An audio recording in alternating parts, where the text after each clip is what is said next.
তারা হাওয়া ভবনের মতো একটা ঘৃণিত প্রতিষ্ঠান গড়ে তুলেছে, বহু মানুষকে নির্বিচারে গুম করেছে, হত্যা করেছে।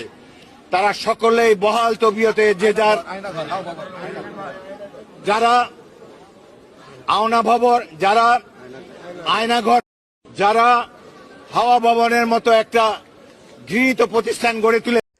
বিএনপির স্পিকার সাহেব সামহাও হাওয়া ভবন আর আয়নাগরের মধ্যে গুলিয়ে ফেলেছেন।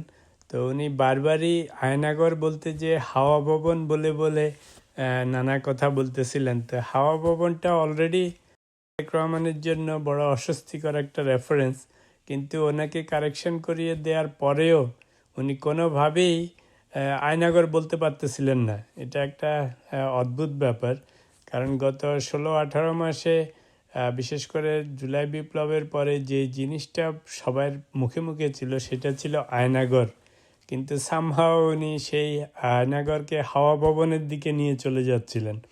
এবং যখন কারেকশন করে দিল তখনও উনি আয়নাগর বলতে পারতেছিলেন না, উনি আবারও হাওয়াগর, হাওয়া ভবন, হাওয়া এসব নিয়ে কথা বলতেছিলেন। এটা একটা অদ্ভুত ব্যাপার হয়েছে।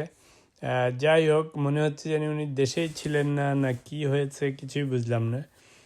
তো আমার মনে হয় ওনার এটা ঠিক করার জন্য ওনাকে আগে বিএনপির অফিসে নিয়ে আয়নাগরটা 100 বার বলাইতে হবে, যাতে আর কোনো এটা উচ্চারণ করতে অসুবিধা না হয়।